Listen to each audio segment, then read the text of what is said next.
Diamond Harbour থেকে কৃষ্ণনগর, বসিরহাট থেকে বোলপুর, দিকে দিকে জয় তৃণমূলের। বাংলায় লক্ষ্মীর ভান্ডারে বাজিমাত, তাই তো চুরি দুর্নীতি ভুলিয়ে বঙ্গে উঠল সবুজ আবির।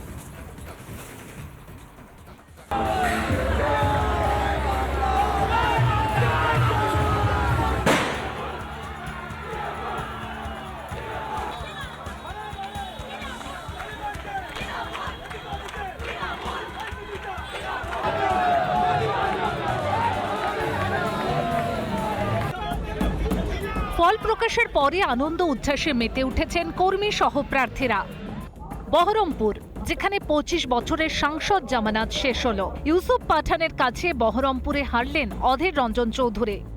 ये जीत सिर्फ मेरी नहीं, यहाँ पे जितने लोग हैं, जितने भी कर्मी हैं यहाँ के, उनकी जीत है। तो मैं सबको धन्यवाद करता हूँ, सबको मुबारकबाद देता हूँ। ভোট ঠিকঠাক হয়েছিল এবং আমাদের চেষ্টা কোনো ত্রুটি ছিল না। এখন নির্বাচন মানুষের মতামতের উপর নির্ভর করে। 5 বার পর জিতেছিলাম, মানুষের দয়া, দুয়ার, আশীর্বাদ, সহযোগিতা ছিল। তাই এবার মানুষ মনে করেছে যে হারানো দরকার, তাই মানুষ হারিয়েছে। জঙ্গিপুরে জয়ের ধারা অব্যাহত রাখল তৃণমূল। জয়ী তৃণমূল প্রার্থী খালিলুর রহমান। তৃণমূলেই ভরসা রাখল মুর্শিদাবাদ, জয়ী তৃণমূল প্রার্থী আবু তাহের খান। এবার চলে আসা যাক কলকাতার দিকে। কলকাতা উত্তর, যেখানে পুনরায় জয়ী তৃণমূল প্রার্থী সুদীপ বন্দ্যোপাধ্যায়। তাপস রায়ের মতো দক্ষ রাজনীতিবিদকে এই আসন থেকে তৃণমূলের বিপরীতে প্রার্থী দিয়েছিল বিজেপি। 60,000-এর বেশি ভোটে পরাজিত হয়েছেন তিনি। বলেছি আমার 9 বার জেতা কলকাতা শহর। আমি 4 বার বিধায়ক জিতেছি, 5 বার লোকসভা জিতেছি এবং আমার 10 বারের জয় খুব স্মুথলি হয়েছে। আমার কর্মীরা যে মানসিকতা নিয়ে যেভাবে কাজ করেছে, আমি নিশ্চিন্ত ছিলাম। মালারা এবং দেবশ্রী চৌধুরীর মুখোমুখি টক্কর হয়েছিল কলকাতা দক্ষিণে, যেখানে দেবশ্রী চৌধুরীকে পরাজিত করে বজায় থাকল তৃণমূলের ধারা। তৃণমূলের জয়, সাধারণ মানুষের জয় বাংলার। যারা দীর্ঘদিন, আজকে সবাই বিরোধীরা যখন বলেছিল যে এখানে নাকি তৃণমূলের আসন অনেক কমে যাবে, এখানে উল্টো চিত্র দেখা গেল বিধানসভার মতো। দমদম লোকসভা কেন্দ্র, যেখান থেকে 3 বর্ষীয়ান রাজনীতিবিদ প্রতিদ্বন্দ্বিতা করেছিলেন। তৃণমূলের সৌগত রায়, বিজেপির শিলভদ্র দত্ত এবং সিপিএমের সুজন চক্রবর্তী। এখানেও শাসক দলই ভরসা রাখল আমজনতা। বর্ধমান পূর্ব থেকে 1,60,350 ভোটে জয়ী তৃণমূল প্রার্থী শর্মিলা সরকার।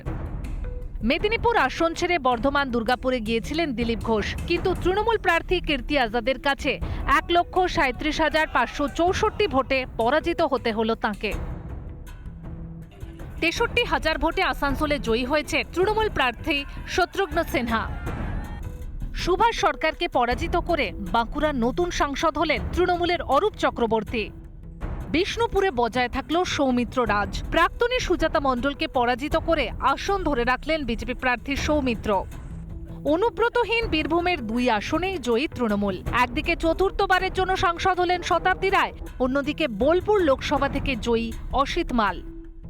তো বীরভূমের মানুষের কাছে আগেও 3 বার কৃতজ্ঞতা জানিয়েছি সারা জীবনের জন্য। এবারেও আবার বলছি যে কৃতজ্ঞ, এবং তার থেকেও বীরভূমের মানুষ তো আছে, তার সঙ্গে আমার কর্মীরা এমনভাবে বুথ লেভেল থেকে, বা যে চা খাইয়েছে আমাদের অফিসে সে পর্যন্ত এর সঙ্গে যুক্ত, তাদের এত পরিশ্রম সেটা জয়।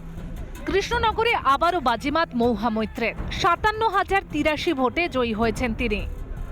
দল বদলেও মুকুট পরা হলো না রানাঘাটের মুকুটমণি অধিকারের। বিজেপি প্রার্থী জগন্নাথ সরকারই ভরসা রাখল সাধারণ মানুষ। সবথেকে বেশি লিড কোথায়? দক্ষিণে হবে, এটা আমি নিশ্চিত। যেখানে মুকুটমণি অধিকারী বিধায়ক ছিলেন, হ্যাঁ, ওখানকার মানুষ মুকুটমণি কি সেটা ভালো বুঝেছে। পুরুলিয়াতেও বজায় রইল বিজেপির আধিপত্য। জ্যোতির্ময় সিং মাহাতো জয়ী ঘোষণার আগে থেকেই সিধু কানহু বিরসা ইউনিভার্সিটির গণনা কেন্দ্র চত্বরে উল্লাসে মেতে উঠতে দেখা যায় বিজেপি কর্মী সমর্থকদের। রিপাবলিক বাংলা।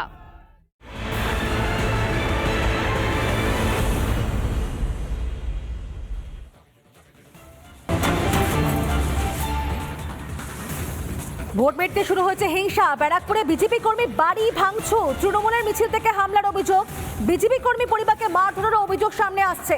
ভোটে জেতার পর থেকে বিজেপি কর্মী বাড়ি ভাঙচুর, মারধর শুরু হয়েছে। ব্যারাকপুর লোকসভা ভোটের পরই শুরু হয়েছে ভোট পরবর্তী হিংসা। সেখানে পার্থ ভৌমিক জয়ী হয়েছে এবং তারপরে জয়ের পর বিজয় মিছিল বের হয় এবং তারপরে একের পর এক উত্তেজনা, একের পর এক ঝামেলা। এবং দেখতে পাচ্ছেন সেই বিজেপি কর্মীর বাড়িতে যেখানে একেবারে সমস্ত জিনিসপত্র লণ্ডভণ্ড অবস্থায় পড়ে রয়েছে। বিজেপি কর্মী বাড়িতে না থাকায় ঠিক সেই সুযোগে সেখানে মারধরের অভিযোগ দেখতে পাচ্ছেন সেই ছবি। শুধুমাত্র মারধর নয়, বাড়ির সমস্ত জিনিসপত্র একেবারে লণ্ডভণ্ড অবস্থায় পড়ে রয়েছে। অর্থাৎ এই ছবি কোথাও গিয়ে আবার বিধানসভা নির্বাচন বা পঞ্চায়েত পরবর্তী সময় আমরা যে ছবি দেখেছিলাম সেটাও কোথাও গিয়ে আবার লোকসভা নির্বাচনের ফলাফলের পর সেই ছবি সামনে আসছে। অর্থাৎ একই ঘটনার পুনরাবৃত্তি। ভোট মিটতে শুরু হয়েছে হিংসা।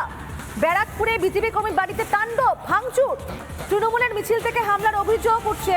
বিজেপি কর্মী পরিবারকে মারধর পর্যন্ত করা হয়েছে এমনও অভিযোগ।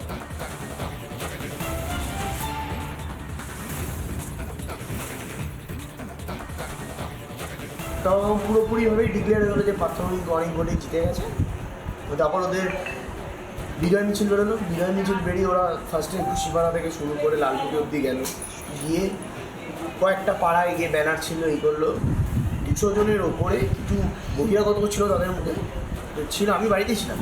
তো তখন বহিরাগত ছিল, তারা এসে বাড়িতে মানে কাঁচ, ফুলের টব, পাঁচিল ভেঙে, পুরো সব কিছু ভেঙে পাঁচিল টপকে বাড়ির সামনে চলে এসছে। আর আমার একটা ছোট্ট বাচ্চা আছে, ওই বাচ্চাটাকে এমনভাবে ইটটা ছুঁড়েছে, আর একটু এদিক ওদিক হলে বাচ্চাটা মাথা হতো স্পট ডেডি হয়ে যেত মাথায়।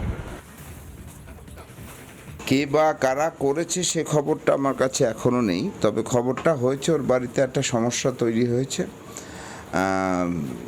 সেটা আমার সাথে পার্থ ভৌমিকের কথা হয়েছে রাত্রে। আমি আজকে ওই 12টার থেকে 12:30 ওই বাড়িতে যাব।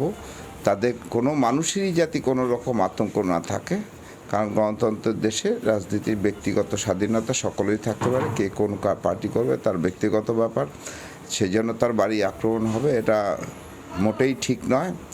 আর এটা অন্তত পক্ষে আমরা এটাকে পছন্দ করছি না, এবং পার্থ ভৌমিক নিজেও এই ব্যাপারে যথেষ্ট সচেতন সব জায়গায় করেছে, আমরাও করে দিচ্ছি।